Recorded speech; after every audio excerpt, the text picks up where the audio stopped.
This is near the end of last week, but I wanted to bring it back for a reason. So what you see here is the Southern Steps. This is the place where I told you about where the Neil Armstrong went to, and he asked the guide after he walked on the moon, can you tell me exactly one place where Jesus set his feet at?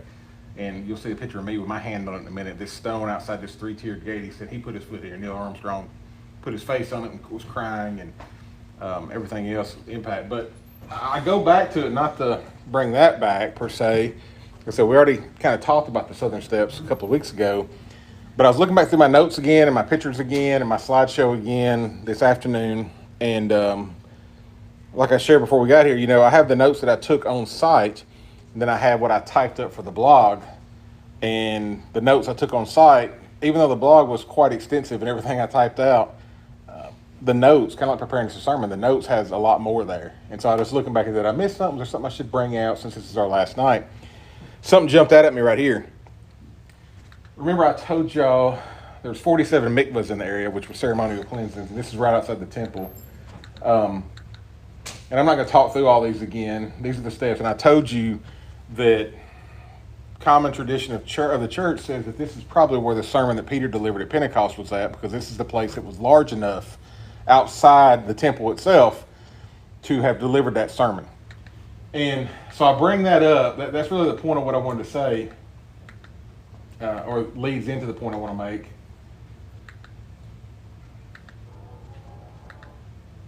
So the stone is right there. There's that three-tiered gate. You can see it's blocked in now. The Muslims like thinking that's going to stop Jesus from when he comes back. And he's pointing to that stone. He's telling us that story about Neil Armstrong there. And so everybody had an opportunity to go touch the stone. And there's, like I said, I didn't ask anybody to take it, but I think Devin or Eric, our other Hickman County boys that were there, took that picture and sent it to me later. But the reason I wanted to go back to the Southern Steps before we jump into tonight is that if in fact that's where the sermon took place or not is important, but it's inconsequential what I'm about to tell you. Passover for a Jew, Shavuot is that celebration, is that ceremony. They come to Jerusalem for us. Why there would have been somebody there. We know it as Passover. Shavuot, does anybody know what that celebrates? So what it's called is the Feast of First Fruits. So it will be 50 days after Passover. You bring the first fruits of your harvest as an offering to the Lord. What does that roll around in your head immediately? Jesus is the what of the resurrection? The first fruits, right? So 50 days after Pentecost, what happens at Pentecost? The Holy Spirit comes down and is given to believers and indwells the believers. Okay, but there's more to it than that. And we kind of talked about it when we were there, and it just slipped my mind to talk about it last time. Shavuot, the Jews teach, goes back to Moses coming down from Mount Sinai with the Ten Commandments. What happens when he comes down from Mount Sinai with the Ten Commandments? What does he find? Yeah, the golden calf. He finds this orgiastic party. If you ever watch Ten Commandments, when we think about Ten Commandments, that whole scene that they showed there. What else happens? There were some people that died that day. How many people died that day? 20,000. No. It says around 3,000. See where I'm going with this now? What happened at Pentecost? 3,000. How many were saved? Just talking about that sends a little chill down my spine to think about that. That same time frame, fast forward all those thousands and thousands of years to the celebration of that event. Of course, they weren't celebrating the death; they were celebrating the law coming down. It's kind of like the beginning and the ending of the law period. Yep. And then we have another. Yeah. So I just thought it was interesting, and I was looking back through my notes again, and I didn't have it in what I sent in the blog, but I did have it in my personal notes, and I was like, I need to bring that up again because it's so near the end of where we stopped at 2 weeks ago. Like I told you, this is on the Mount of Olives, down a little bit, but the Mount of Olives area that we'll go to park-wise is down. And I shared this with y'all. This was lunch on the second day. There's another cat for you, Diane. Lunch for us on the second day in Jerusalem. We spent 3.5 days roughly in Jerusalem. This is just kind of overlooking that area. But there's another note that I took here of something that's going to play into what I'm going to talk about in a little bit. This is, you can't really tell it well here. Well, you kind of can. See how the steps go down? This is a terraced park. So there's a big flat area, then they kind of terrace down. There's another big flat area, just kind of all over the area for people to have picnics or what have you. I've told you a couple of times you can't put a shovel in the ground in Israel without turning over history, right? So when they were digging there, when they were making this park and making these terraced areas, they come across a bone box, an ossuary. We talked about them last time. This ossuary is very unique. It had the name Caiaphas, high priest, on the side of it. They found the bone box of Caiaphas going back to the time of Jesus and the high priest period then in this area. Now we're going to come back to that because I've shown y'all some artifacts as we went along, and most of them are replicas that are out on site. The originals they find, they all go to the museum in Israel, the Jerusalem Museum, and that was our next stop after we ate lunch. So this is looking towards the Mount of Olives where you can actually still go look at it as close to how it was 2,000 years ago as we can, but we make it there the next morning. I think this is where we stopped 2 weeks ago. Or maybe that, letting you know I was there. So the Israel Museum, that was our next stop. It's not just a museum of Jewish history or antiquity or Christian history. I mean, there's a whole huge section of it. It's actually ranked as one of the 10 best museums in the world. So we saw a Rembrandt painting, a Van Gogh painting, some of those things in there too. And I took pictures of those that I'll show you in just a minute. So we kind of started, like I said, after lunch, we go here to the Israel Museum. This is a replica, a 50-to-1 scale model replica of Jerusalem in the time of Jesus. This was pretty awe-inspiring to me, actually, especially when you looked at the details, the meticulous details involved in it. I've got a bunch of pictures of this, kind of from all angles. This view would have been the view as of looking at it from the Mount of Olives. So we kind of went from lunch on the Mount of Olives to looking at a scene of Israel from Jesus' time from that same viewpoint. Of course, you can see right here, I told y'all 2 weeks ago, the difference in the size of the temple versus the Dome of the Rock. You can tell right there how much bigger it is, how much room it takes up right there. This huge structure, the Dome of the Rock is small compared to how big the temple was. So it's 50 to 1. 50-to-1 ratio scale model, yeah.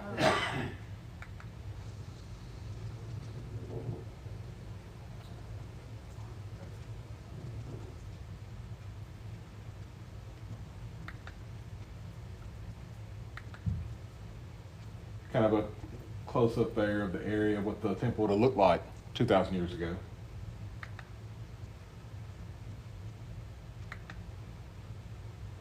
Pretty sprawling area. I mean, there was a lot around that Temple Mount area, too.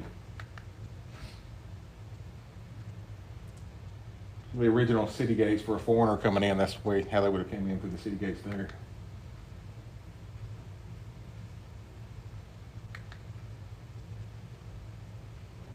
What's that with the red roof, the two squares? If I remember right, I knew somebody asked me that, and I looked through my notes to try to remember exactly what it was. At first, I was thinking it was with the home where the Sadducees lived at, but it's not. They're on the other side because remember I told you there was a special walkway, so they didn't have to mix with the commoners.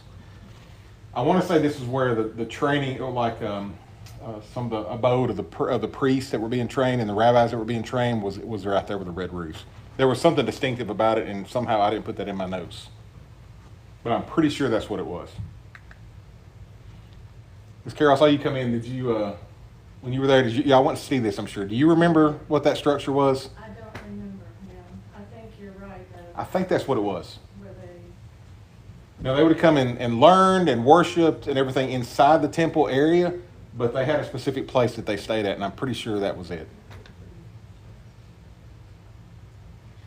Also, y'all remind me to tell you, on the other side is the rock quarry area where it's thought it would have been the site of the crucifixion, but what one group of people say. You can't tell it from this. I've just got to try to remember and point it out to you, though.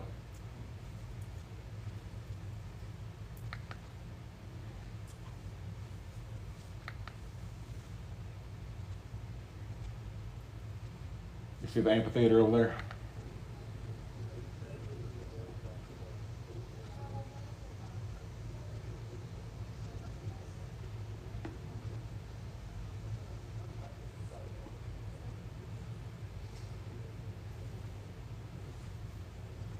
The detail is mind-blowing, how detailed this thing is.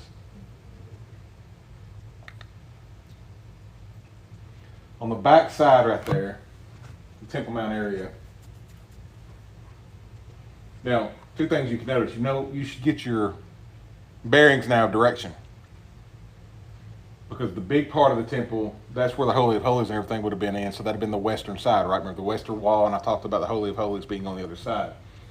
So looking at it just like that, it's oriented just like it would be on a compass. North is to the top, west is this way, east and south, just to kind of get your bearings if that matters to you. But you see on the western side there, that walkway that's elevated. Y'all see that? Right here. That goes down into these other red roofed buildings, which is what kind of threw me off on the two different kinds of red roofs. You can kind of tell they're red roofed right there. That's where the Sadducees would have lived, and where the Sanhedrin, where that group of folks, to use Hickman County language, the muckety mucks would have been right there. And you see they had that built where they could go straight into the temple area without having to deal with anybody, rub shoulders with the commoners or anything like that.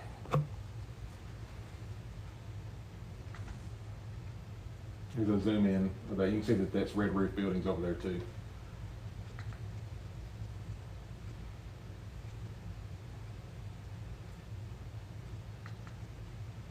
I just thought, I throw in odd pictures every now and then that really don't have anything to do with anything except for right on the outside of this museum, you see a soccer field and a sporting event area there too. Now we're facing the western wall from this point, vantage point right here. Is that the area of what you saw as the old city? I mean, is that? Yes. Yeah, but you can see how it kind of went down a little bit too, that, the city of David was kind of down the slope a little bit, so yeah.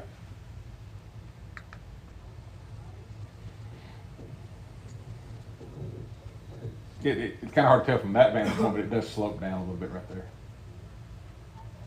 You also notice you got the inner wall, so you got your different temple period areas of the walls, the outer walls and the inner walls there. The bigger walls here closer to us, and there's some up there too. Probably should have. The quarry area I was talking about is right in this area right there. Would have been the ancient rock quarry. So now, straight from there, from that viewpoint of the old city, or from Jerusalem from 2,000 years ago, you go into this, not really a better term, except for kind of like a holding area. We're about to walk into the Museum of the Book, or the Museum of the Bible, where the Dead Sea Scrolls are at now. And so you go into this area right here, and they kind of tell you the history about it, which we kind of learned about that when we were in Qumran on our first, second day there. But one of the things they told us is, two things they told us. To be quiet in there. They didn't tell us not to talk there. They do tell us not to talk in another place we go to. But they tell us here, you're not supposed to take any pictures once you get into where the Dead Sea Scrolls are at. Y'all are going to see a couple pictures from in there, though. Yeah, I'm not the only one that broke the rules, and all of us kind of knew we wanted to take some pictures. So, you'd be over there looking at something, and some of our other folks on our tour group would come over and just kind of stand up beside you like this, kind of block off if anybody was looking. Yeah, and in times gone by, flashes would disturb some of that stuff, but the cameras we have now, once you turn the flash off, it shouldn't affect them. They just didn't want you to take it outside of there. The other cool thing, you'll see it in the picture in a minute, it won all kinds of architectural awards because it was built to look like one of the, what's the word I'm looking for? One of the jars that the Dead Sea Scrolls were in that they found. You're going to see it in a minute. The inside of this place has grooves in it like it was handmade pottery. It's pretty neat. Some of the coinage there. The draft of a deed of gift on a pottery shard where they'd written out the deed of gift. That's a representation of the jars, the pots they found the Dead Sea Scrolls in those caves in Qumran. I meant to delete that one, so I can't explain to you what that is. Probably when I'm trying to sneak my camera out and take a picture I'm not supposed to be taking one at. So this is part of the text right here. So is this. And again. The thing that fascinated me most, pardon me for interrupting. No, go ahead. But all of this was found because a boy threw a rock. He was playing a boy game. I mean, he was a boy bored out there, And threw a rock. throws a rock into a cave and hears something. Yeah, that's just fascinating. That's God. That's you know? God's providence. Yep, absolutely. I had to be sneaky with my pictures here, so I forgive me a little bit. We weren't supposed to be taking pictures in there. Again, I was trying to move and take a picture here, I think. But I knew what it was leading to. This is the Aleppo Codex. Up until the Dead Sea Scrolls were found, this was the oldest copy of God's written word we had. It dates back to the 900s. The Dead Sea Scrolls are 1,000 years older than that. This is the oldest we had. But this is actually still the oldest Hebrew full biblical manuscript we have. So it's the whole Old Testament? It's all of, well, there's a catch to that. This was called Aleppo because over in Syria, that's where it was housed at. When 1947, there were a lot of riots that broke out in the Arab world about Israel coming back in and becoming a country again, all this kind of thing. This was still housed in Syria at the time.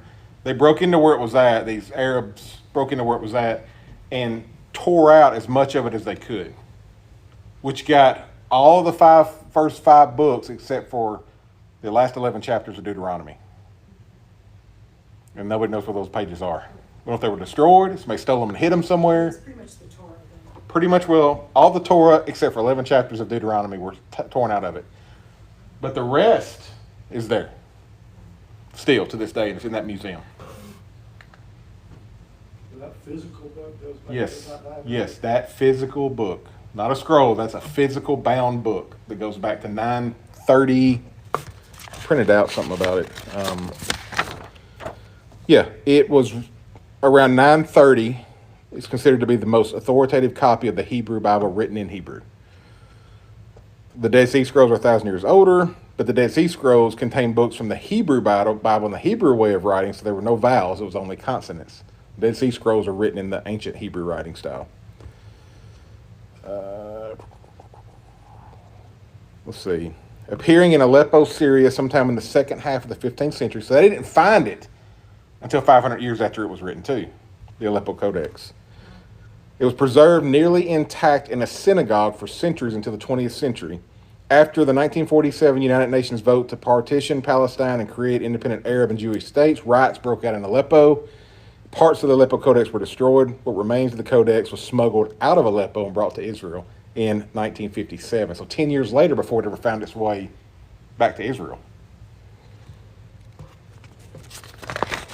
And it says here that between the 47 riots of Aleppo, the arrival in Israel 10 years later, 200 pages of the Codex went missing, which is most of the Torah, went missing. All the books of the Torah except for the last 11 pages of Deuteronomy. And they don't know where they are now, or if they're even still out there. My thought is, knowing what we know about God, they're probably there out somewhere. They're probably somewhere.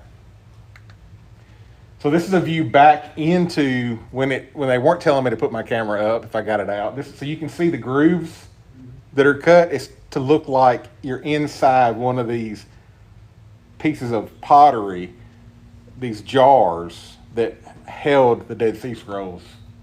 That's what it's all made to look like. Now the security lady was especially tight if you were up there in that part where that spindle is. Because if I couldn't get a close-up picture, sorry, I was already breaking the rules. What you see on that spindle that's spread out all the way around it, that's the Isaiah scroll. Wow. Now it's a facsimile. The original Isaiah scroll is locked up behind heavy security somewhere off-site. Or actually, maybe it wasn't off-site. They said there's archives below. It may be there, it may not be, but the entirety of the Isaiah scroll was found. And that's what there's a direct facsimile of, and it's spread out all the way around it. So if you could read ancient Hebrew, you could read Isaiah in the language it was written in, 700 years before Christ. Of Isaiah was found, right? Yes. Yeah. Yep. The original scroll that he wrote? No, it would have been a copy, but it would still date back at least 2,500 years. Did it include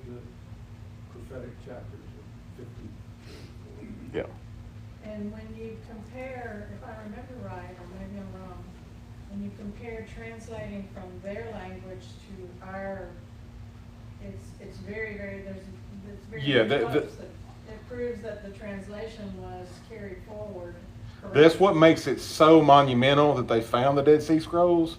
It's not just that they found documents that were that old. I mean, that'd be pretty cool. But the fact that there is little to no, any of the differences between that and what we have today are minuscule, and where they are, they don't change the context of what's being said at all. Or the doctrine at all, right? Any of the differences are the difference potentially in just a scribe that wrote, same instead of some, or something that minuscule, really. That's just not that we need it. If you're a believer, you don't need all this affirmation of God's word, but it sure is interesting to know, and it sure does give us even more comfort in knowing that what we read from this morning, what you read from in your private devotion today, has not changed. God's word does not change. No matter how fallible all of us are and all the men were that were writing it, it's the same. Again, that points to the fact that it was written, God used man's hands, but it was God's word. Because if it was a bunch of men, I could say something, whisper something in Malia's ear, play the old game of telephone. By the time it got back to me, just amongst this group of people, it wouldn't be the same thing I told her.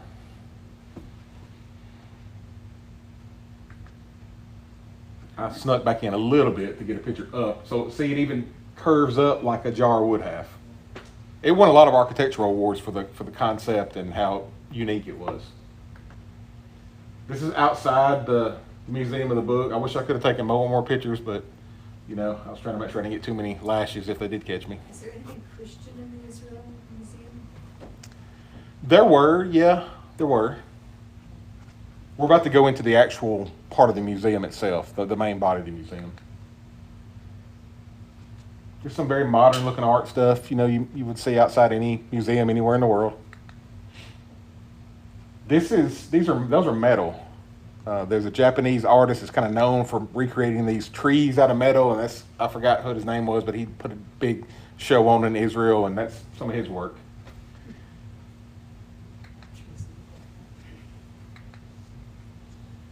So this, you students of history,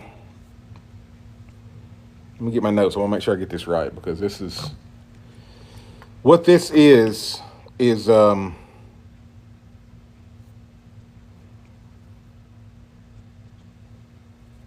I thought I had better notes on it than that.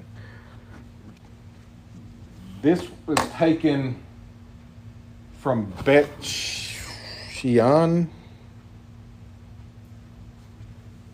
Yeah, the mosaics are from Bet Shean, which is the place we went to. The wording is Greek. It's Alexandrian in birth and concept. There's a little guy in a boat down at the very bottom. It's supposed to be Odysseus. So this is, you read any Homer and the Odyssey, the Iliad, those kind of things. That's what this is all representative of. So that's a very old mosaic.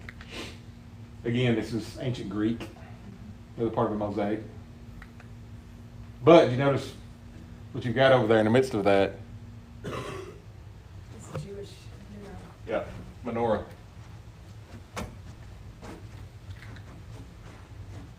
More of the same. These are just mosaics they would make to their beliefs from little teeny tiny tiles. It's amazingly intricate. Yeah. Some ancient sarcophagus. I guess there's more of them, so it'll be sarcophagi, I guess. I don't know. I've never had to say the plural of it, but that sounds right.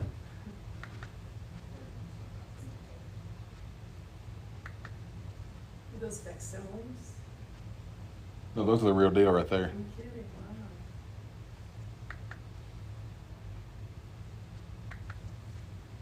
Again, more of this mosaic work. Wow. That's Greek again. And those those sarcophagus or whatever they call them, that they bury the Yep. heroes in. Yep. That's awesome.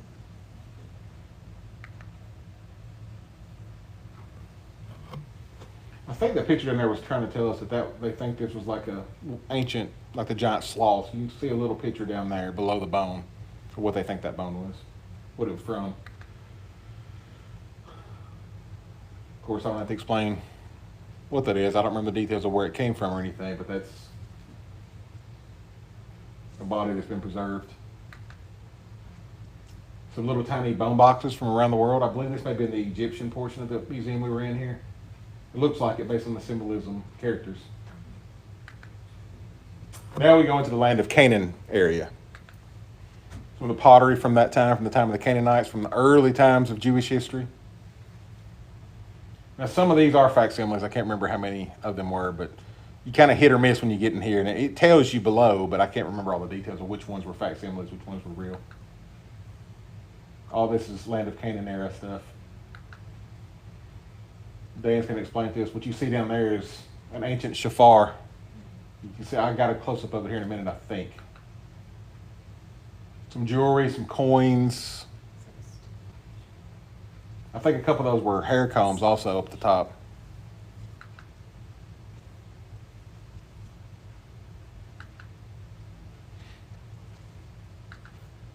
There's that shofar I was talking about earlier. Wow. And I believe there was ivory on it. It looks like there's ivory on it, if I remember right. Of course, there's gold bands on it also.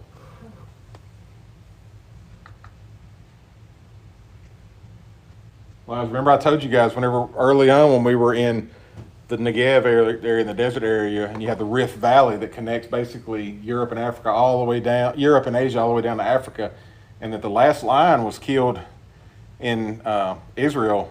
I forgot exactly what it was, like a little more than 100 years ago.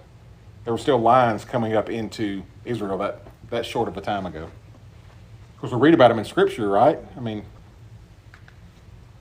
some of the ancient weapons, like I said, those are pretty mean-looking swords and knives and such. Which that curved style is kind of a Middle Eastern style anyway. Some daggers from that time period. And it's rock. It's like Indian, you know. Some of them are iron. Oh, okay. Yeah. So they're not like arrowheads or something. Mm-mm. There's some arrowheads for you. Some of them are flint rock. Some of them are, I think most of those were flint rock. Those knives there, a lot of those were flint rock too, if I remember. Like Yeah. cut like that. This is pretty dang good work though. I mean, considering how old those things are. We always hear about people that these people were buried with all these, earthly goods and stuff. That's kind of an example of what that looked like. This was some kind of torture chair. They weren't exactly sure about the details around it.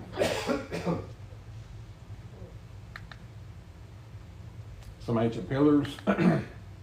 Remember when we were in the city of David, I told you about that pillar they found that's Phoenician. It looks Roman or Greek or something. They after they looked at it, they said, no, this is Phoenician. And why is that important? It's because when you go back and you look at when David took Jerusalem from the Jebusites, and all the kings were trying to get on his good side, and they sent Phoenician builders to come build it. That's the actual pillar they found that takes you all the way back to the time of King David. That's the only time period we have recorded where Phoenician builders came and built anything in Jerusalem. So y'all saw the replica, I guess it was 2 weeks ago. That's the actual one right there. So important to their history and their culture and their heritage, I think I showed with you guys, it's actually printed on the back of their shekels, on their coins. Some more pottery.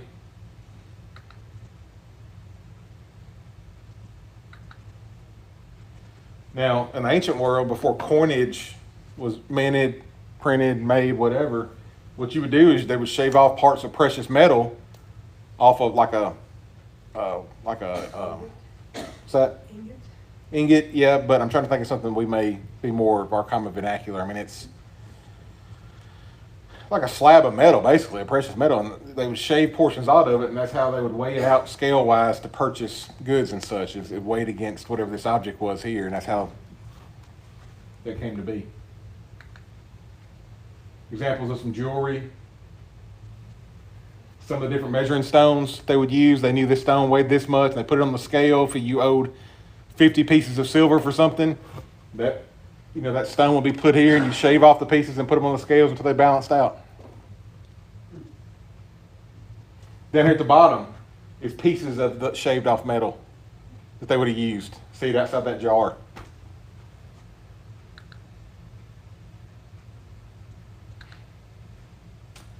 Now, you've heard me talk, I guess it was 2 weeks ago again, when I talked about Hezekiah building his tunnel, that the Assyrians had taken, the split kingdom, they'd taken part of the kingdom, and they were coming. That's why Hezekiah built the tunnel to begin with, to protect the water source.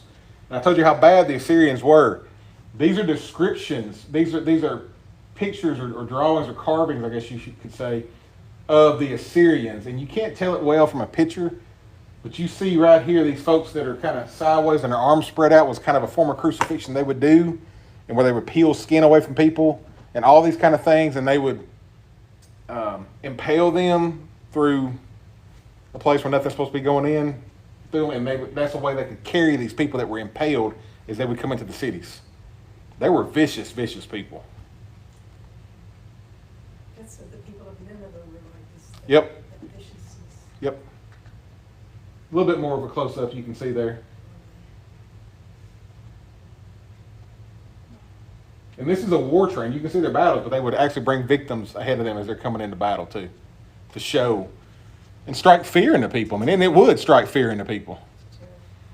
Lose a little bit of your gumption to fight whenever you're seeing this kind of stuff. This is an inscription about the preparations for an upcoming battle that they found on the side of a wall that was carved into it. This is an example of a burial tomb of somebody that would have had some value with all that pottery that would have been in there with them. These are examples of pieces of the copper scrolls that you may have heard about, the copper scrolls that have pieces of the Bible that are kind of chipped into them. These are pieces of that. And you can tell the little ridges in it is where they had to roll it up. It's not going to roll up like a piece of paper will or like a scroll will. That's what that is. Tin type copper. I'm sorry, not tin, but copper. They used lead too. They did, but it's not as forgiving. It's not as malleable. It's not smellable,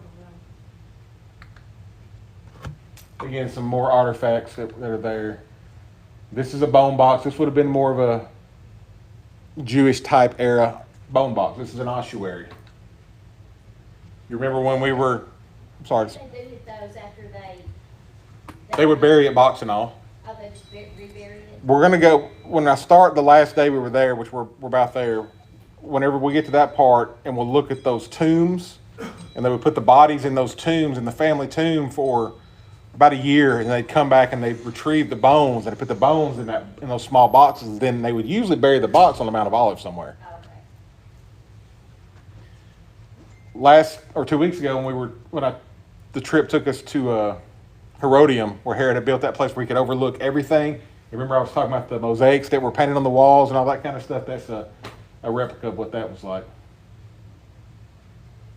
Down here at the bottom, I think I've got a close up. Yeah, those right there, they found them at Herodium. What that is the paint mixtures they would use to paint these murals on the wall. This is the only place in the world they've ever found them that still have pieces from the pigments and the dye. See those hard chunks there? 2,000 years later. They were so incredibly talented. Yeah, they were. In so many ways. Architecture, their artwork, the mosaics. Yeah. And as evil and wicked as Herod was, he was brilliant at the same time in the same things you're just talking about. Right. All the things he had built, and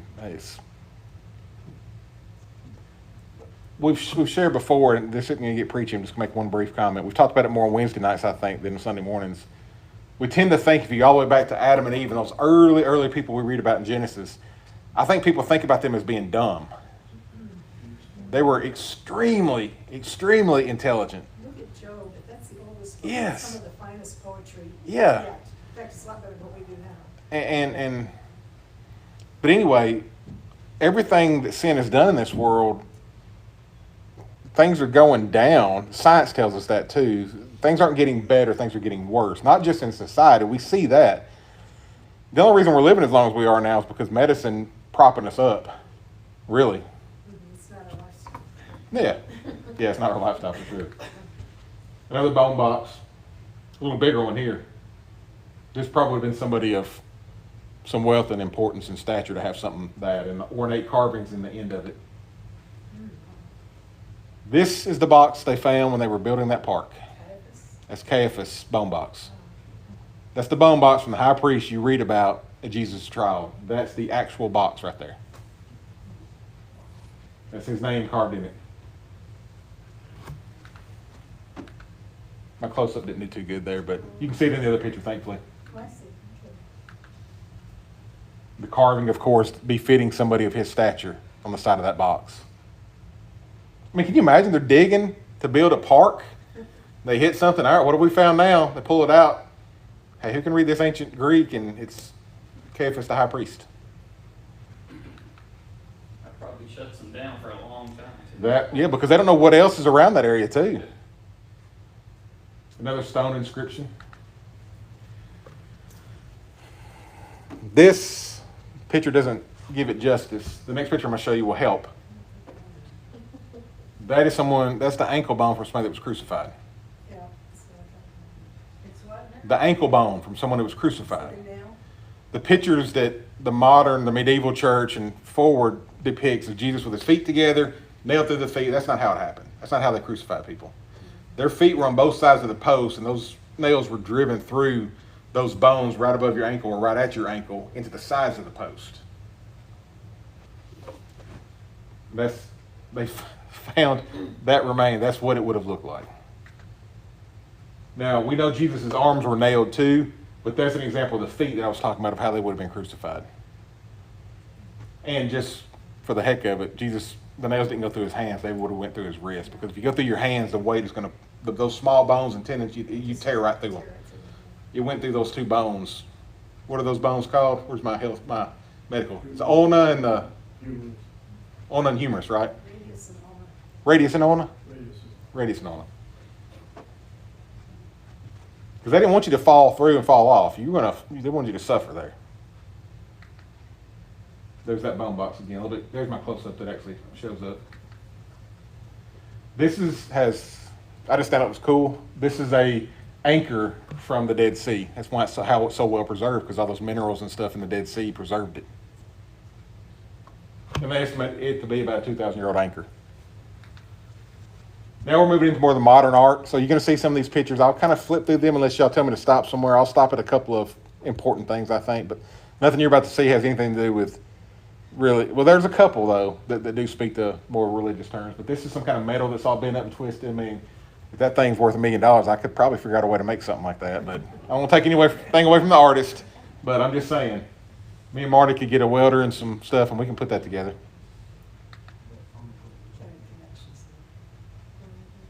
A lot of these artists, I didn't know who they were. I mean, I looked at the names, and I'm like, that kind of sounds familiar. A couple of them jumped out at me, though. This is a Van Gogh. Vincent Van Gogh. It tells you there, Vincent Van Gogh. This was called Corn Harvest in Provence. So this is a painting from summer of 1883. Said he did a half dozen oil studies of the harvest, and this is one of them. This tells you who this is, Rembrandt. So this is back in the early 1600s. That's what I'm saying. This is a museum. This is a worldwide acclaimed museum, top 10 museum in the world.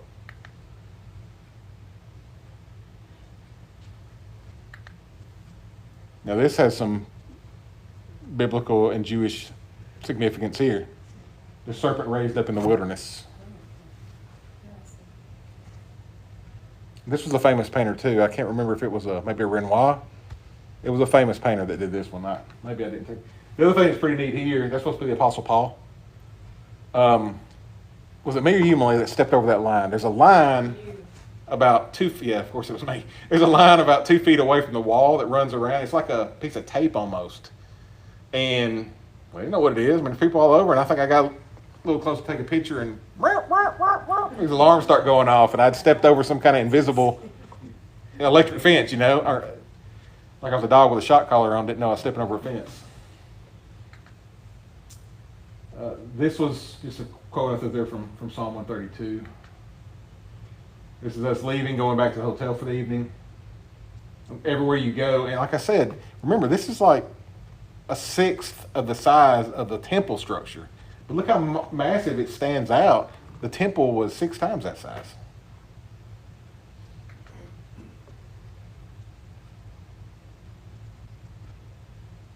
You can tell just probably by sitting here the past 2 weeks of your orientation of where we are here. We're back on the other side of the Kidron Valley. We're back on the side of the Mount of Olives here.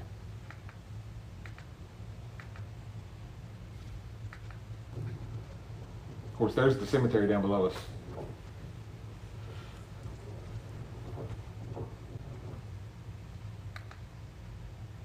This is the next morning. We start off our day on the Mount of Olives. I told y'all the last day we were there, we're kind of retracing the steps of Jesus on his last day in the flesh on this earth. Let me get my notes caught up on this side too, just in case there's something that jumps out that I wanted to make sure I share with you guys. I know there is a couple of things. So you can't see it here, but we're on the slope of the Mount of Olives facing towards the temple, but right on the other side of the slope is Bethany. The Bethany of Mary, Martha, and Lazarus, the Bethany where the fig tree is cursed. All that is just right on the other side of where we are right there. We didn't go through it, but they assured us there's nothing to see there anymore. I mean, this is our early morning devotional. Our early morning devotional that day was from Luke 14, and count the cost. Count the cost of following the Lord, because we're about to follow as closely as we could in his footsteps that last week of his life.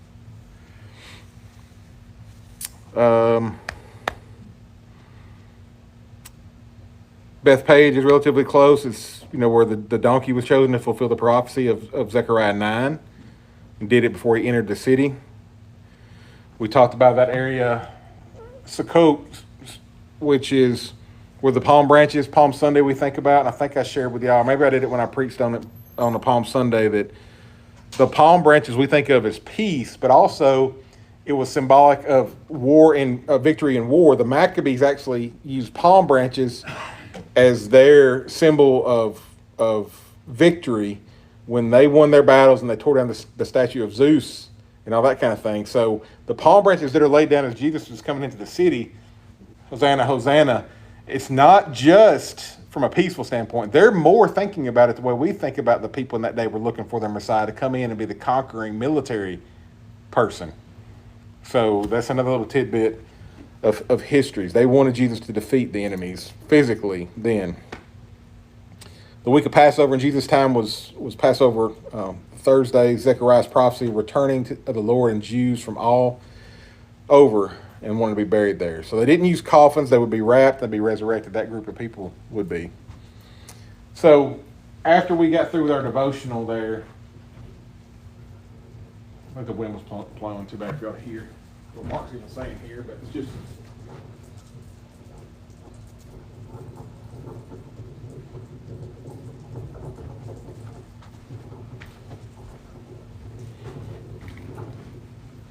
It was pretty windy that day, and it was actually a little bit cool that morning. Not cold by any stretch of the imagination, but a little cool compared to, upper 90s and 100s.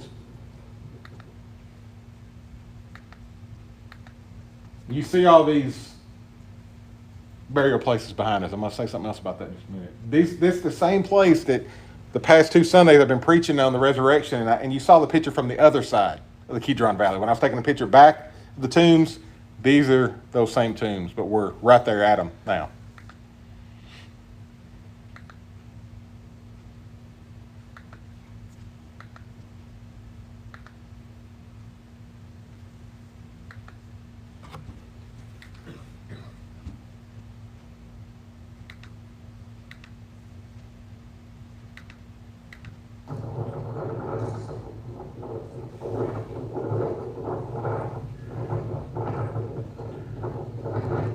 I think there's no irony whatsoever that 3 crows go flying by cawing at the time, these birds of death.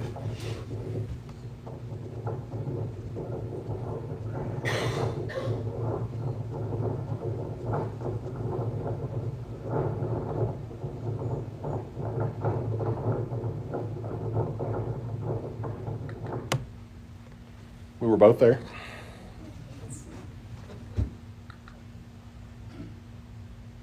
Again, the patriotism in Israel, everywhere you go, I mean, there's flags everywhere. And then we start off on our journey for the day. And this little road we were on, it's the best they can do to kind of mimic the steps of Christ. But you're walking, all of a sudden, whoever's in the back starts yelling out cars like you're playing in the street as a kid in some city or something. And comes a car zooming by you. Everybody's got to jump over on the side of the road. We had a lot of traffic that morning, but it does pick up later of you having to do this. I wish I would have taken a better picture of this. I went back and looked at them again. So you see on the bottom right-hand side, you'll see these things on top of all those burial places. Those are stones. There's little rocks that are placed on top of these. And so Dan explained to us, they don't know 100% why. I mean, it's kind of now it's just tradition, why it is done, but why it was done even in the times of Jesus. But the indications are, and we do know for a fact in antiquity, when the Jews, before they were formed into a nation and they were nomadic people, so they were roaming the desert and they were roaming everywhere else, if somebody died on the trip and they weren't headed home, they were headed opposite of home to go trade or do whatever, they can't carry a dead body around with them, so they would dig a hole in the desert, they would bury whoever it was, cover it, then they would stack large stones on top of it for two reasons. One is so scavengers couldn't get to them and, desecrate the bodies. But two was so when they came back, they could find the bodies, dig them up, carry them back home. They think this is an ode or a remembrance back to those days of remembering their dead by placing these stones on top of the tombs. It makes sense. And it's a callback to tradition. I mean, and all that stuff, we're traditionalists anyway, right? By humans, we like to do those kind of things. So that's the thought process of why it's done. So some people will come, do the flowers and stuff too, but that's still pretty traditional. They do that.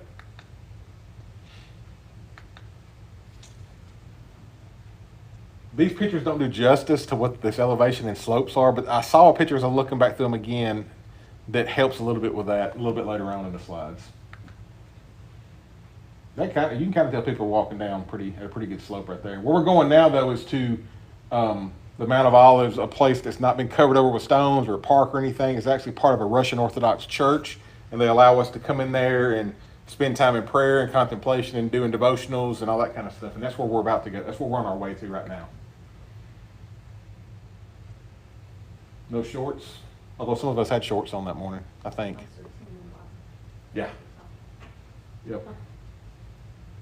And that's an iteration of a Crusader cross there too, by the way. Now this place was interesting.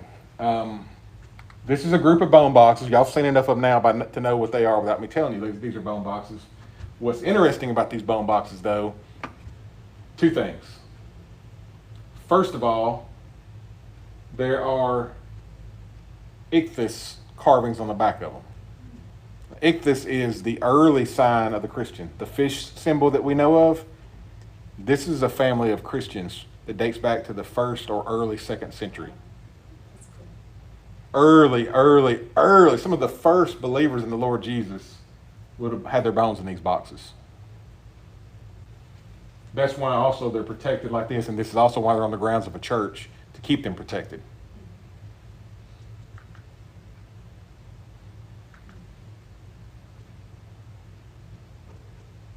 We're officially in the Mount of Olives now, over in not completely the way Jesus would have seen it, but more akin to how he would have seen it 2,000 years ago. Of course, he wouldn't have seen this, but there's a better picture of that Crusader cross. Part of that Russian Orthodox Church.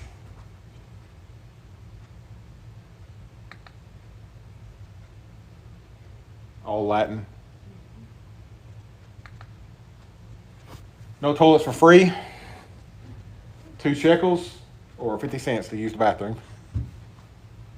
I think I may have broke the law right here too, because there wasn't anybody checking and I had to go to the bathroom. This is a vantage point looking back to where we just were. There's those tombs again. I don't know what that is. Just looked unique, so I took a picture of it. That's back towards the area that the whole area is considered Mount Zion now, but at one time before the temple, Jerusalem was built there, it was 2 distinct places. That's the Zion area right there, but it's all called Zion now.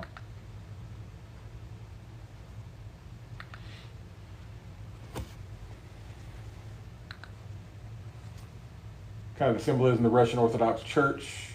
The place up a little bit higher it was connected to the Russian Orthodox Church, but there was something else because you notice that other little thing at the bottom of the cross there. And again, we had permission to go in those grounds. This is kind of our time of teaching here. Mark's teaching here because there wasn't a lot of room. I don't know, whenever you went, Miss Carol, Gethsemane, the garden areas, we think of it garden area, but it was just called Gethsemane in Scripture. But that area has kind of got a fence around it. You can look in there, but we couldn't go in the garden.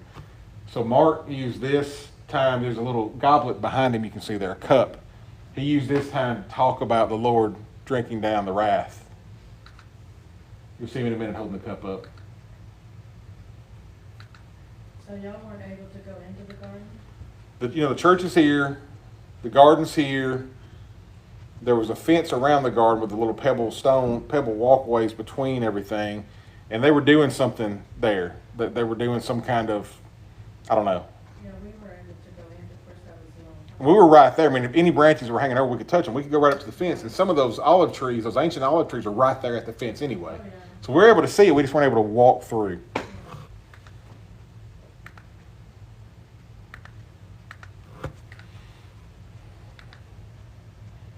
After Mark finished, he gave us, I don't know, we had 15, 20 minutes there where everybody just kind of spread out and got to themselves and were able to just spend time in prayer, meditation, what have you, on the Mount of Olives in a similar environment to what Jesus would have seen when he was there 2,000 years ago.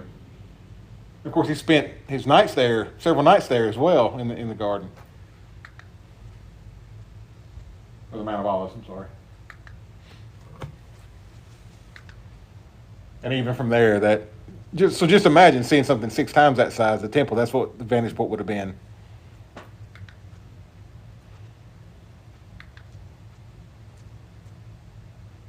These are just kind of 360 views from where I was sitting at.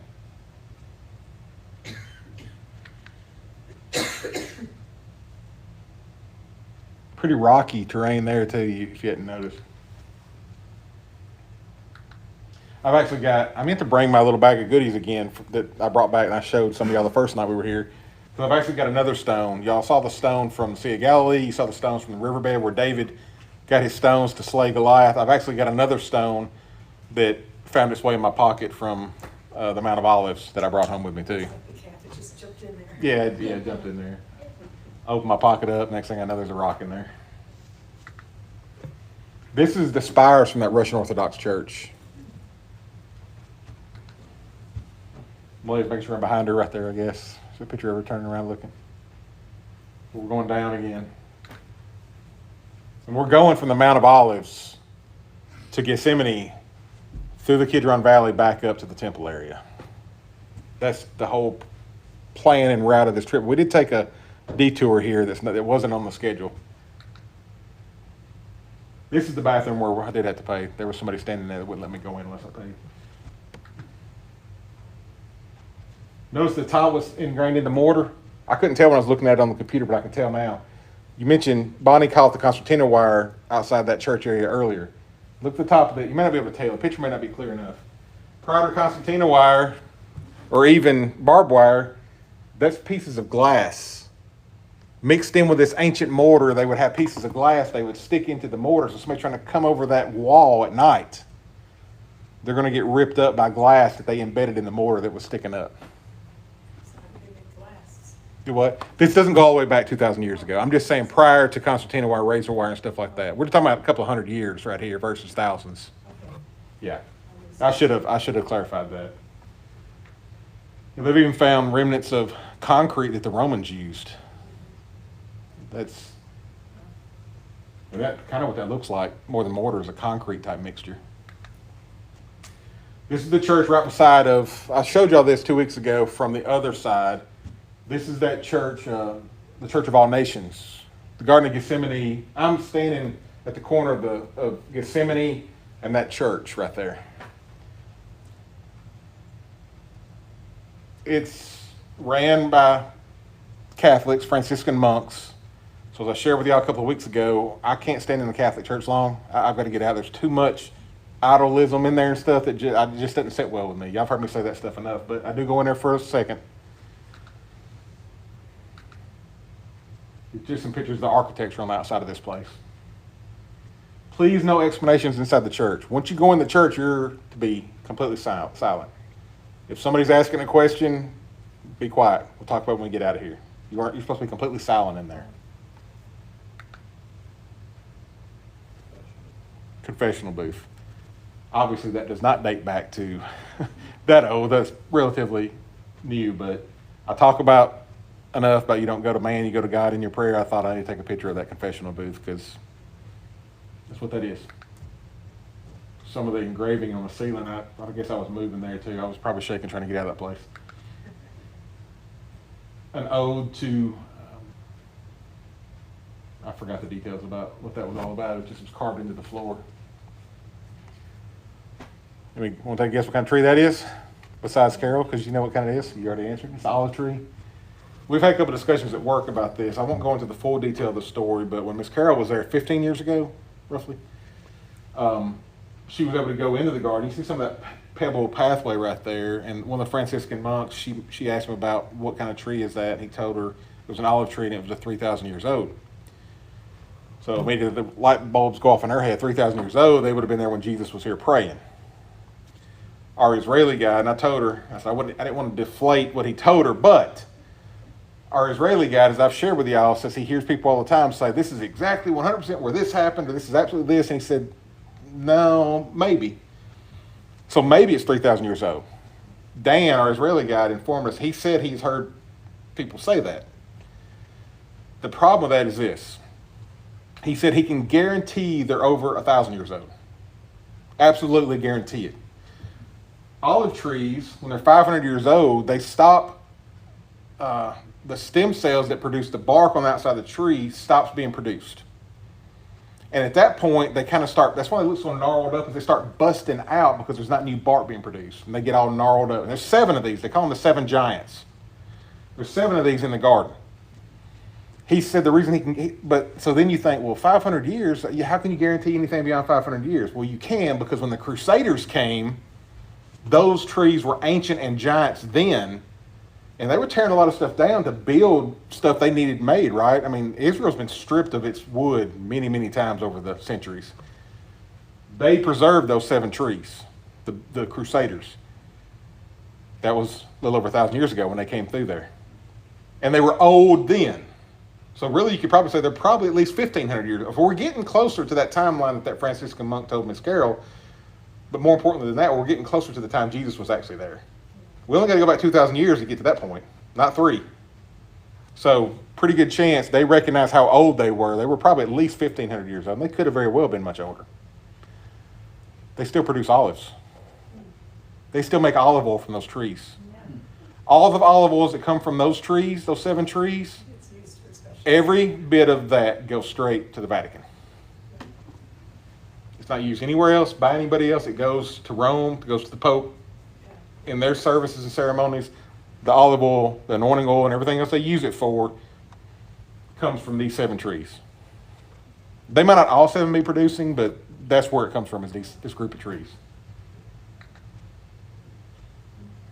So you see how close we were to it, Miss Carol. We just couldn't get in there. They were doing something. Oh, yeah. That's one of the ancients, and it's pretty full. There's a little better picture of the path I was talking about, the gravel paths through the garden. This is on top of the church, and I said, what is that all about? He said, there's symbolism all over the top of the church to kind of represent different parts of the world. Part of the reason it's called the Church of All Nations. Continuation of the Kings Valley Trail is what they call it. Pointing back to the Garden of Gethsemane, the Church of All Nations. We're kind of down in the valley at this point. As further you go down, you're getting closer to the valley itself. We're about to go into another church. This one's an Eastern Orthodox church, which is basically just the stepbrother of Roman Catholic Church anyway. They dress a little different. They say a couple things a little bit different, but a lot of the same stuff takes place in both. They're not accountable to the Pope, and that makes them considerably different. That's true. That's true. They use bishops only. You're about to see one of those guys. It tells you they're Gethsemane.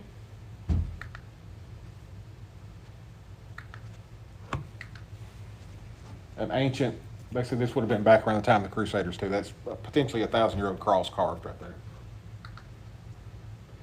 Walking down into the church.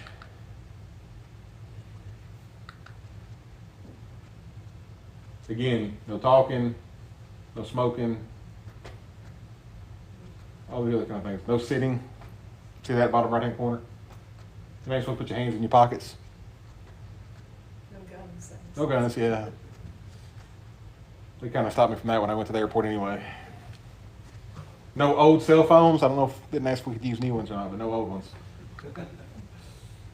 You see this is kind of on the outside. We didn't go into the sanctuary place itself, but the ornateness to these churches. Do they hold services now? Yeah. Mhm.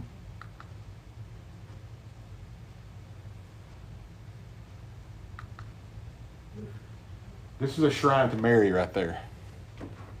You see that little entranceway right here, and this picture over here, and the picture of the Last Supper right there. A couple of the guys went in there. Y'all should know me well enough to know I couldn't go in there.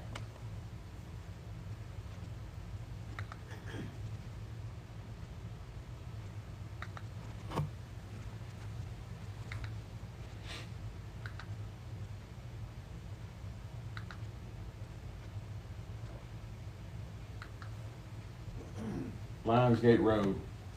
Now, what Dan says is interesting. It's kind of hard to tell from this picture. That might be a little bit. This is called the Lionsgate. Those carvings up there aren't lions. They're jaguars. So they're not lions at all. This is just another entrance in. Which was not an easy walk. This was not an easy walk at all. I remember I told you high Muslim holy days were going on these 2 days. I mean, going up to mine. No, you're right. It wasn't. It was a pretty, yeah, long, steep. And then we're about to get in the city, and you're about to see them just people everywhere. And this is what I'm talking about, the cars. You're walking, car, and everybody's get out of the way. And also, this is the day when my family group was the ones that was the people in the back, the tribe of Dan, as we call it, to keep up with everybody. And we go into the city with people everywhere, and we're trying to make sure everybody stays together, like herding a bunch of cats.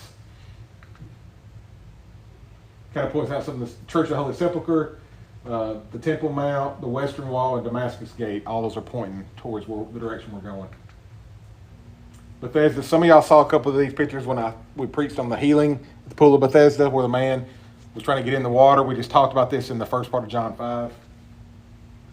I don't know if that would offend anybody or not, but I had to put it up there. I told y'all about the bathroom experience where there weren't toilets.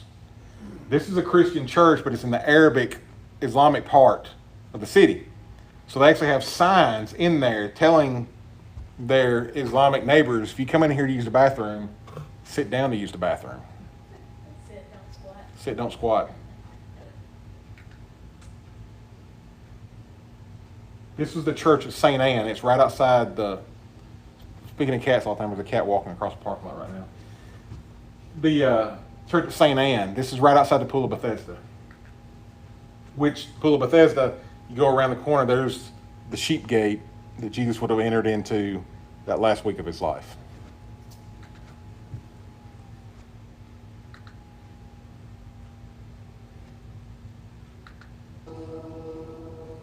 This is our group.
But this is when you get emotional, isn't it, dear?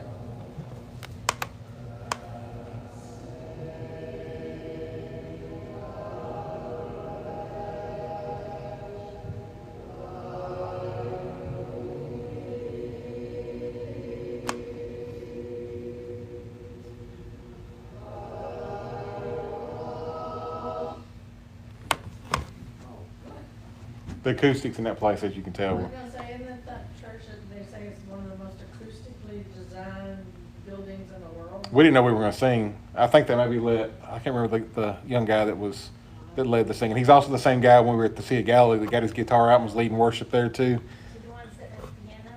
He is, same guy. Mm-hmm. They had a lady in our group that sang a solo in that church, and it was just phenomenal. Yeah, The yeah. sound was phenomenal. I think all they told us we got a surprise for y'all when you go in here or something like that. We didn't know what was going to happen next. This is on the other side of the church. The pool of Bethesda is right over here on the side.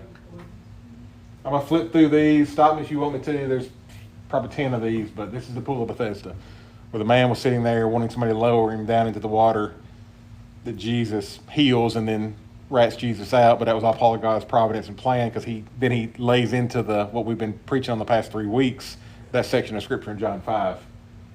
Why would there be water then in that valley?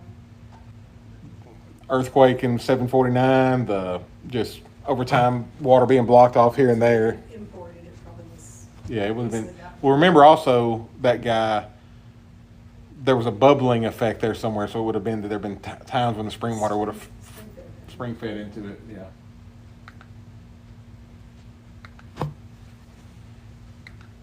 Some of that stuff, like that's plaster. They think that was done like the time of the Crusaders or the Byzantine era or something. We were able to get down in there and walk around. An old Roman cistern. Do you remember from our time in the desert, that would just be where they would hold water that had been collected. And this is down in the pool looking back up.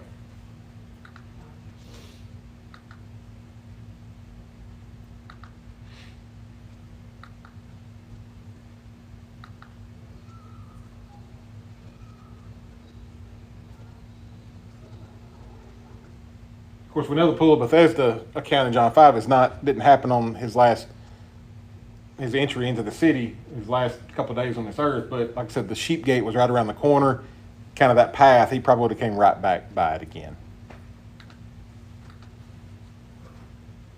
There's a cat. There's cats everywhere.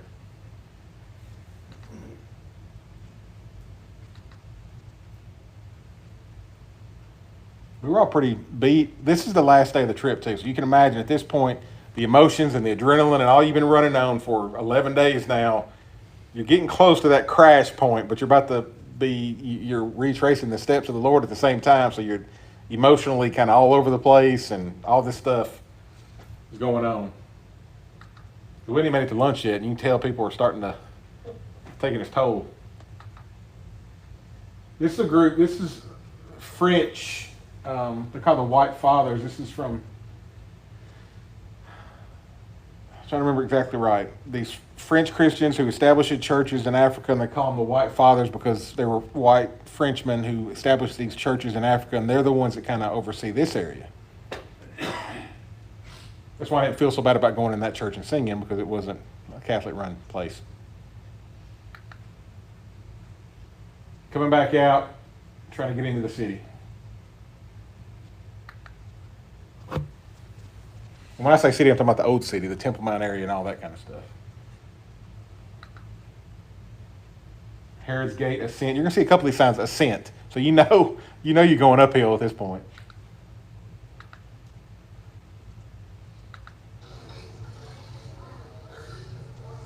I mean, cars and people and golf carts and...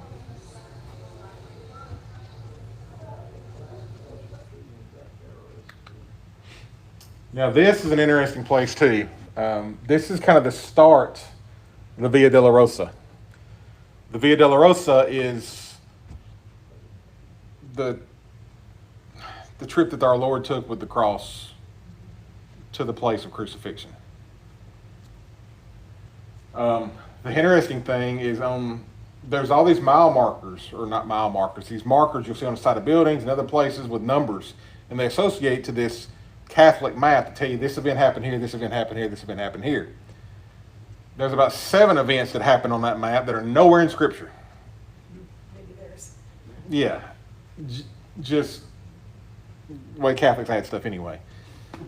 Like 3 or 4 of them talk about him stumbling with the cross or falling with the cross, and we have one account of that happening. And they have all these different ones of this happened here, but anyway. But this is the start of it. So the start of it is represented by this church area that's been rebuilt, and it was called, they have a name for it. They name all these.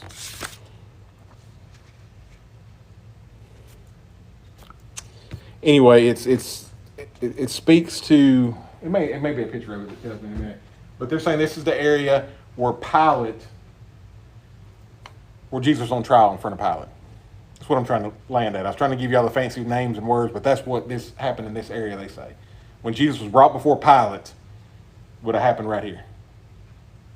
So, of course, this is the beginning of the Via Dolorosa. You see everybody looking at something. We had an extra visitor for our trip. And it's not a cat. Turtle. Just comes and wants to join part of the trip here and comes walking by. That's some of the ancient part of the wall that was there that they didn't have to rebuild. The flooring is original too. That right there is an ancient Roman soldier game, like what we would play checkers or dice or something. That's the carvings from the Roman soldiers from 2,000 years ago. You can't see it really well, but there's grooves in the floor. That would have been from when chariots would have been brought straight in. Chapel of the Condemnation. That's what when they built it. I told you, a lot of these sites, I wouldn't say destroyed, perhaps I'd say desecrated. They built these Catholics and Byzantines and the Crusaders before all these people come in. They built churches over so many of these places. You can't see what it should look like oftentimes because of that. But that's what this is called, the Chapel of Condemnation. Of course, you reference John 19:13. When Pilate heard these words, he brought Jesus out, seated him on the judge's bench in the place called Stone Pavement in Hebrew, Gabbalah. Then he handed him over to them to be crucified. They're saying this is the place that happened. Right there. Some of those places, we're talking about church tradition, but some of those places were recognized and honored very early. They've been there a very long time. Absolutely. Some of it even pre-canonization period, first and Yes. second century. Yes. So that's why, you're right. That's why they built these, spent this money and time and effort to build these things in these places, because it was well established, word of mouth, sometimes within just 3 or 4 generations, this is where this event happened. That's a good point, Roy. I'm glad you brought that up. I think we did that a couple of times ago, but I'm glad you brought that back up. Now we're getting into more of the throng of humanity here. Walking through these rows of shops.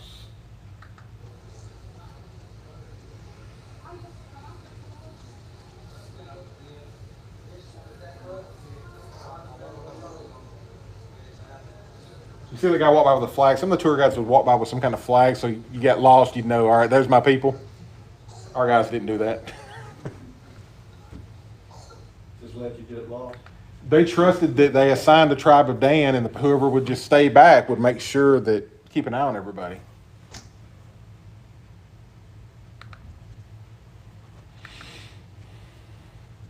They like Pringles. Pringles and Doritos. You saw Pringles and Doritos everywhere over there.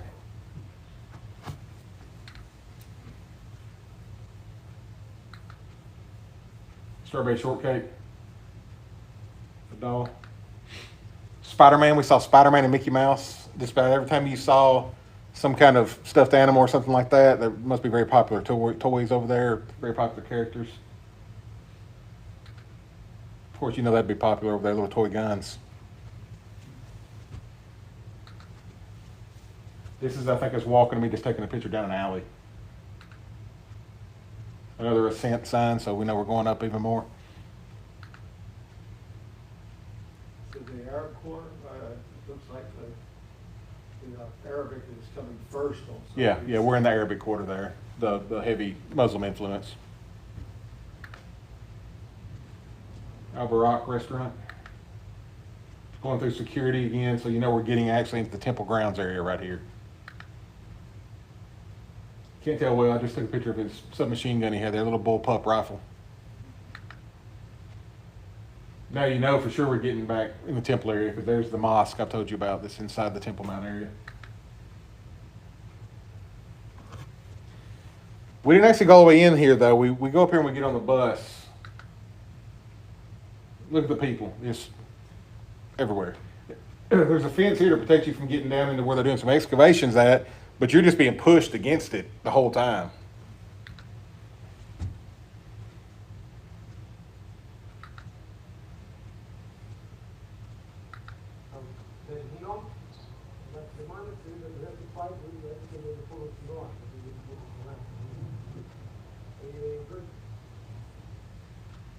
The Valley of Gehenna, that Jesus references several times, but that's where they burn their trash and their refuse, and that's where at times in Israel's history children were sacrificed and burned, and Jesus references hell as like burning like Gehenna because the fire never went out there because they were always burning trash or something there. The worms never die. Where the worm never dies, worm never turns, all that stuff right there, yeah. And we leave there to go, I think our next stop is unplanned stops. So these are fragments from the Byzantine era, 5th century church. Again, the intricacy there's. So where we are now, there's a church there now. This would have been the home of the same guy we saw in the bone box of earlier. This is where the high priest would have lived at. This is where the high priest would have lived at in the time of Jesus. And when Peter was arrested later too, was taken to him. Jesus was taken here, remember? That's why there's a lot of symbolism here around Peter, because this is right outside where Peter would have denied the Lord 3 times. Remember, that was with him being under trial from the high priest, not in front of Pilate. This was a section of scripture they asked me to come read. You see the rock there, everything's kind of built around. Of course, all this is modern structure, even very modern actually, but built around this rock surface that had been part of the old house that Caiaphas would have lived in.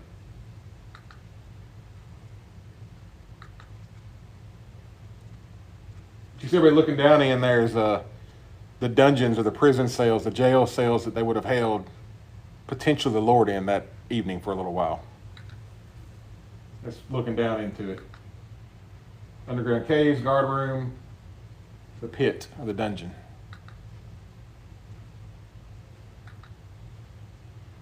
So it says here, suggested public jail, 4th century Jerusalem tradition.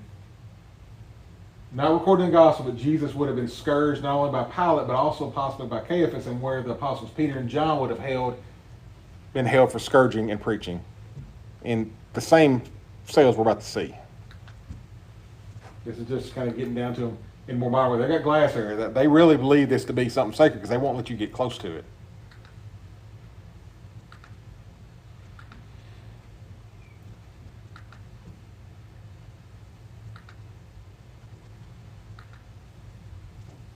This kind of talks about they kind of built the steps to go down into it, but originally it had been one way in, one way out through a hole that had dropped you down in and pulled you back out. This is us down in one of those dungeons right here.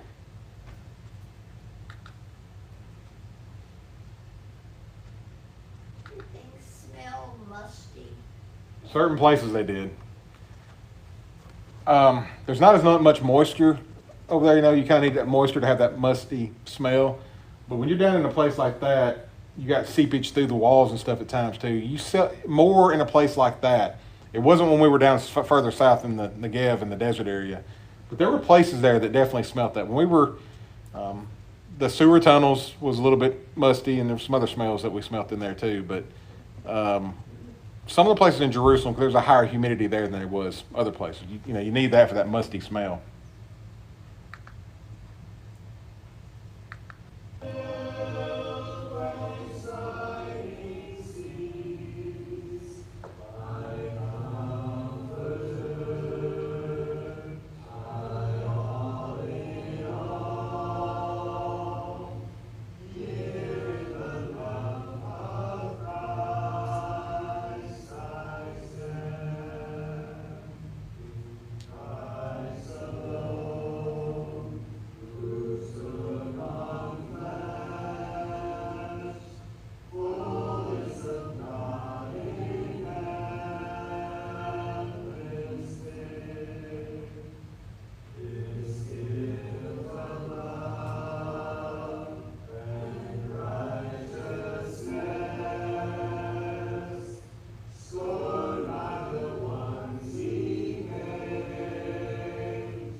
pretty powerful moment right there for all of us, I think.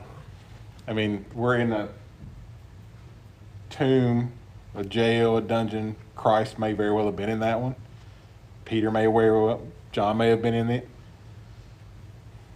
If not any of those three, another Christian that was facing persecution for his faith may have been in it, or all of them, all the above, potentially. You see these pictures of the physical part and the people, and you're thinking, man, I don't know if I could do that. And maybe you couldn't. It was tough on us, too. But then you have moments like this, and you're like, man, it's almost like the whole trip is worth moments like this, too. I didn't really know where to stop the camera. I was like, I can't stop filming any of this. You know, some of these I cut a little short, but and by the way, we sang the right version of it. The wrath of God was satisfied, not this changed version of it y'all may have heard that says the love of God was glorified or verified verified, I think. The wrath of God was satisfied is the... And that room was small. And you notice whenever I panned up and back down, that's about a 25-foot drop from that hole to the ground.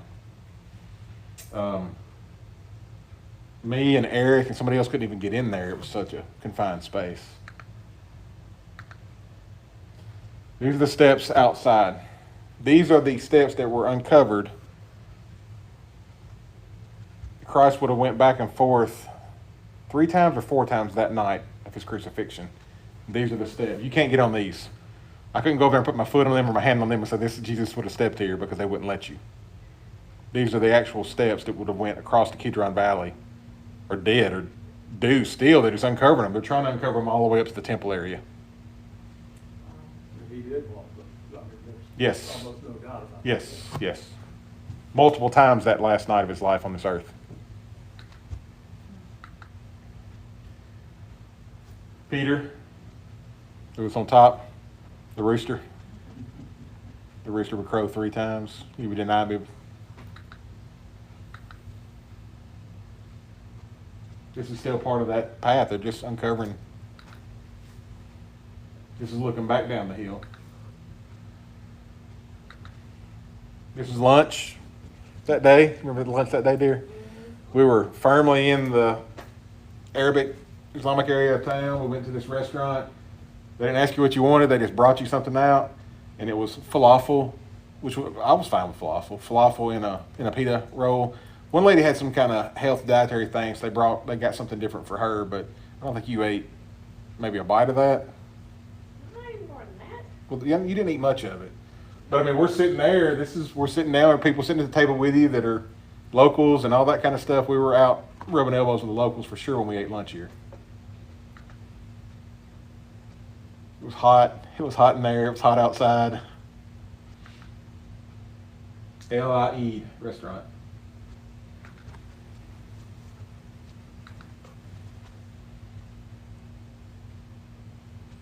The Garden Tomb.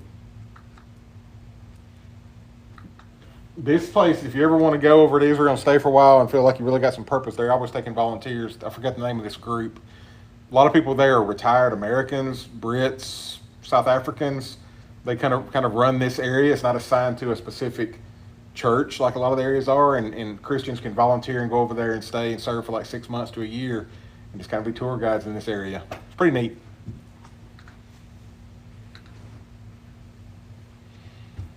One of 2 places most everybody agrees that the Lord was crucified at. You're about to see one of them.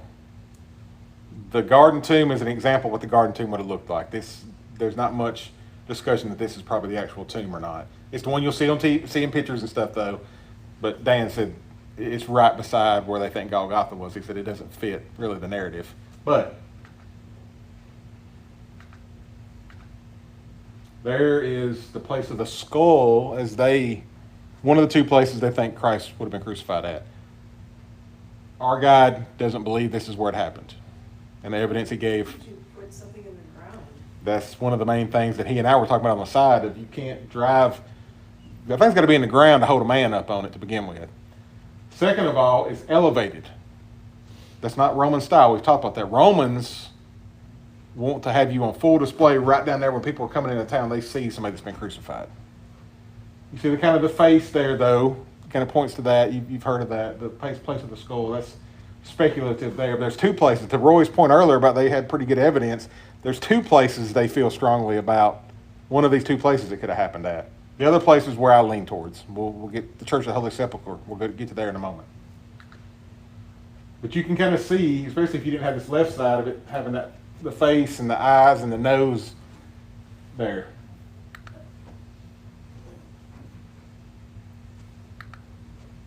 This is a representative. This is a tomb in the garden of what it would have been like. Didn't, when David beheaded Goliath, isn't that where David carried his head? Golgotha, place of his skull, Goliath? I don't remember. I think that's where he put his head on his wife. I don't remember. In the business world, we might say that's what we call an action item, so you can let us know if that's... See that groove right here? About to see it closer in just a moment. Where the flower pots are now, that's the groove where the stone would be used, where it could be rolled in and rolled out. See what I'm talking about? This little groove right here that goes all the way up. The stone could be rolled more easily across a groove that was cut into the stone.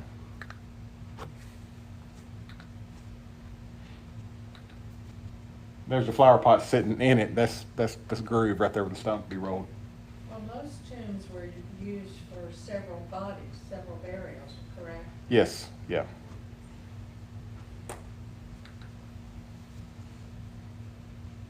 It would have been a family tomb, though. It would have been usually family members. So, I mean, you can't see much because of these fences and stuff. You can't get in there, but that's the best picture I can get of it. Some of the places we go to, the pictures I showed of the ossuary boxes from the early Christian family, why you don't see that stuff is because I was actually able to stick my hand up underneath it and through the fence and over it, but this was too tight for me to do it. Then we go out and we have a discussion. This is actually where Mark asked, we're within hours of the trip being over. We got to travel the next day, but this is the point when he's asking, anybody want to share something, the impact of this. This is where I've told you about one person in particular said, I've been preaching for 30 plus years. I realize I've gotten so much wrong. This happened at this time right here. And we're also about to take the Lord's Supper together right here.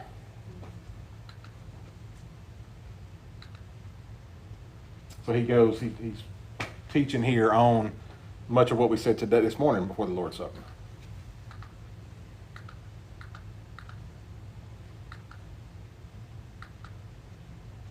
Olive wood.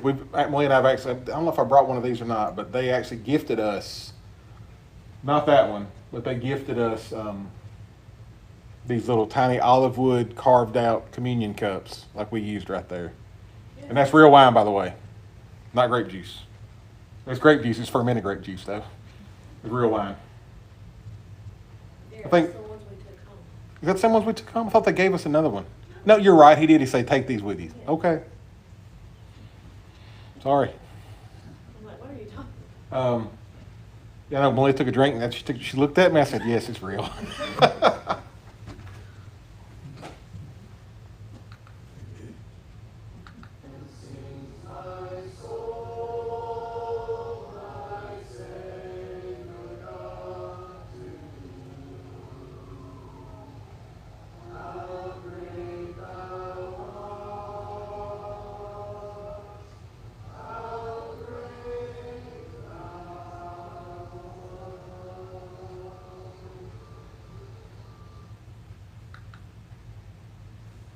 On the move again.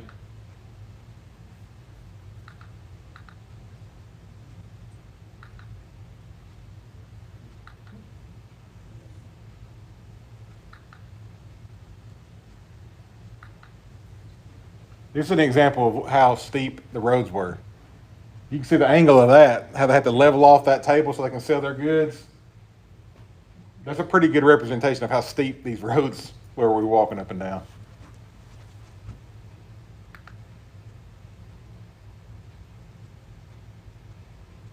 A lot of soccer balls. You don't see footballs and basketballs, but a lot of soccer balls. Make John happy back there, a lot of soccer balls. We kind of jumped in and out of the Via Dolorosa too, just if you're trying to wonder, well, you're not following the path anymore. We kind of had to jump back and forth a little bit. We're going down an alley, we're going down the road, we turn off this alley and we're like, where are we going to? And we come out into this back, walking over to this place, and it's kind of the back entrance to this church that's shared by multiple denominations. They've got their own little sections. We saw different people worshiping in different sections of it in different ways. We go through the Egyptian Coptic Christian part, which if you think that sounds vaguely familiar, that's some of those same folks that a couple of years ago were killed by, Al Qaeda, right? They beheaded them on TV, broadcast on YouTube. It was those same kind of Christians, and that we kind of went through part of their church. The door to it's right over here. This is also, I don't know if I filmed it or not, these bells start going off at some other church, and they thought they were done, and they start talking again, and they start going off again. It happened 5 or 6 times. I was trying to walk through. I didn't want to belittle their worship. I wanted to take a little bit of a picture if I could. I didn't want to stop and take a picture of it and all that stuff, and this is that area, so it's why it's so blurry. Some of their murals and stuff on the wall in these different parts of the church.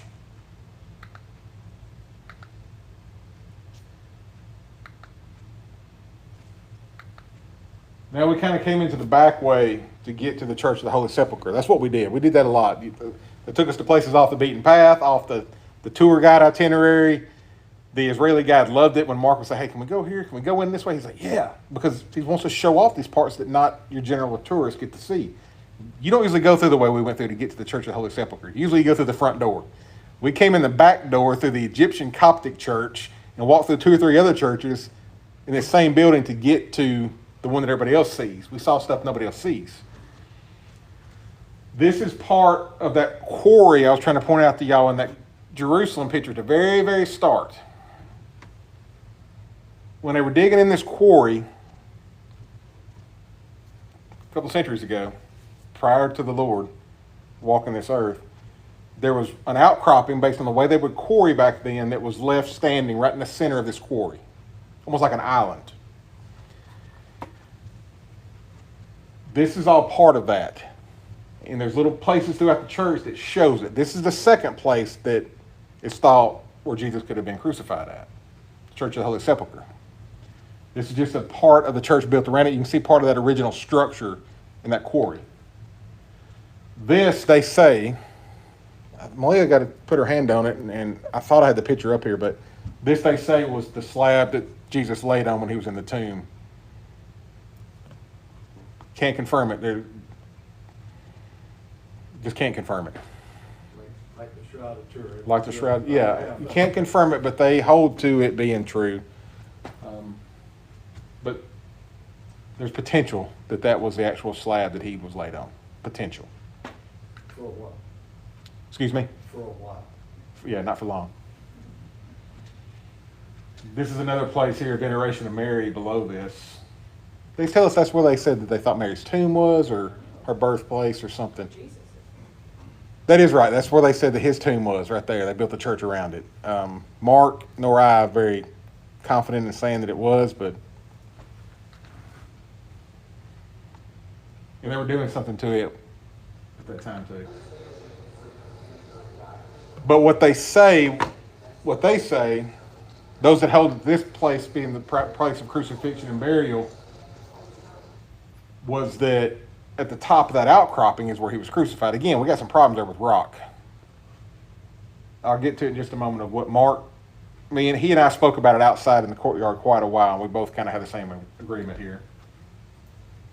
Right there, around those steps, in that area, there's rocks there. The main road coming into the city ran right by there. As Mark and I talked about it in the history in Romans, and that being the area probably, the thought is somewhere over there in that area is probably where he was actually crucified at. Because the main road came right by there, and that was their... It's a very public event, they wanted to keep. That was their way of doing it. We agree with the place. Don't necessarily agree with the tradition of it being on top of this outcropping, that it was probably near the base of it by the road.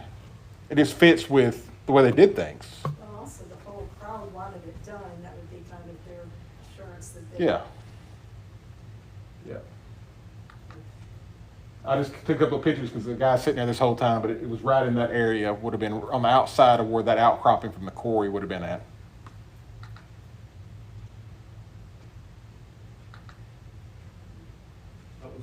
inside the church and all this stuff.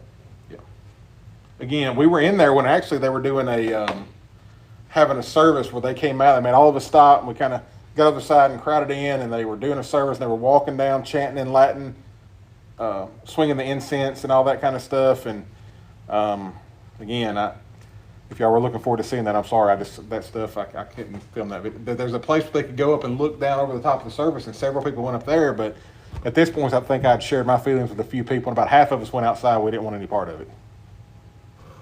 Not saying somebody was wrong if they went and did it. It's just a personal conviction of mine. Hummus. I think Malia saw more hummus than she ever wants to see again in her life. I love hummus, so it didn't bother me.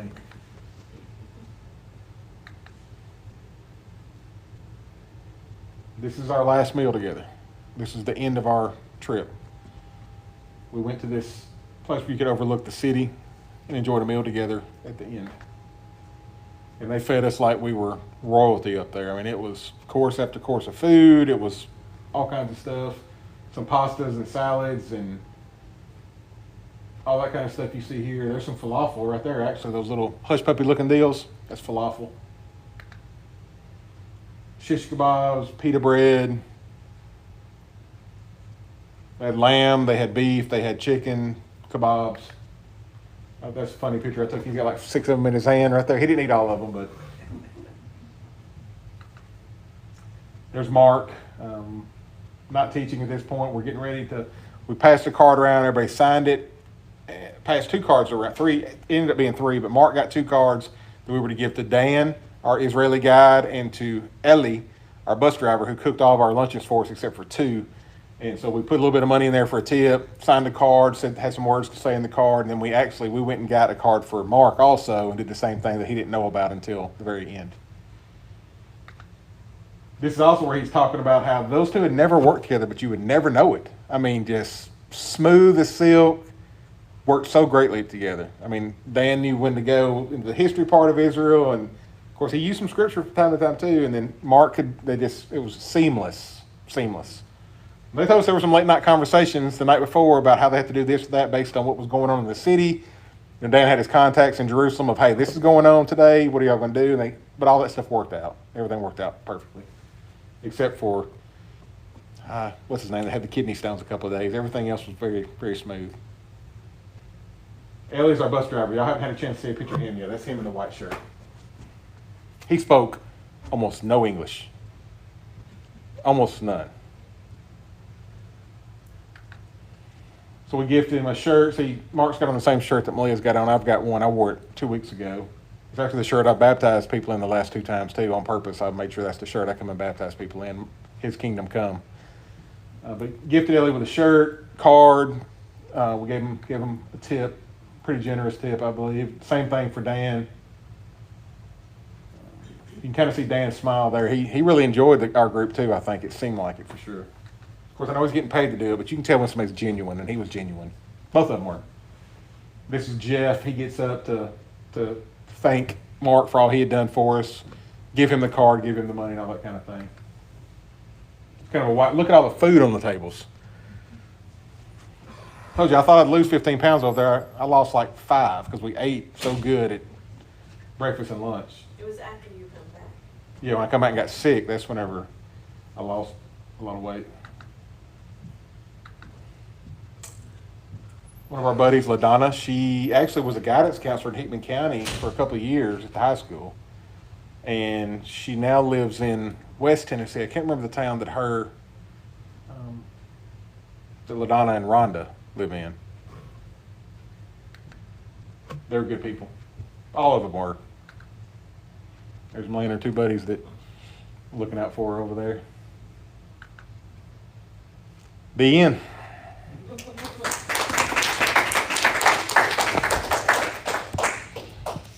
Any other points or thoughts or anything else?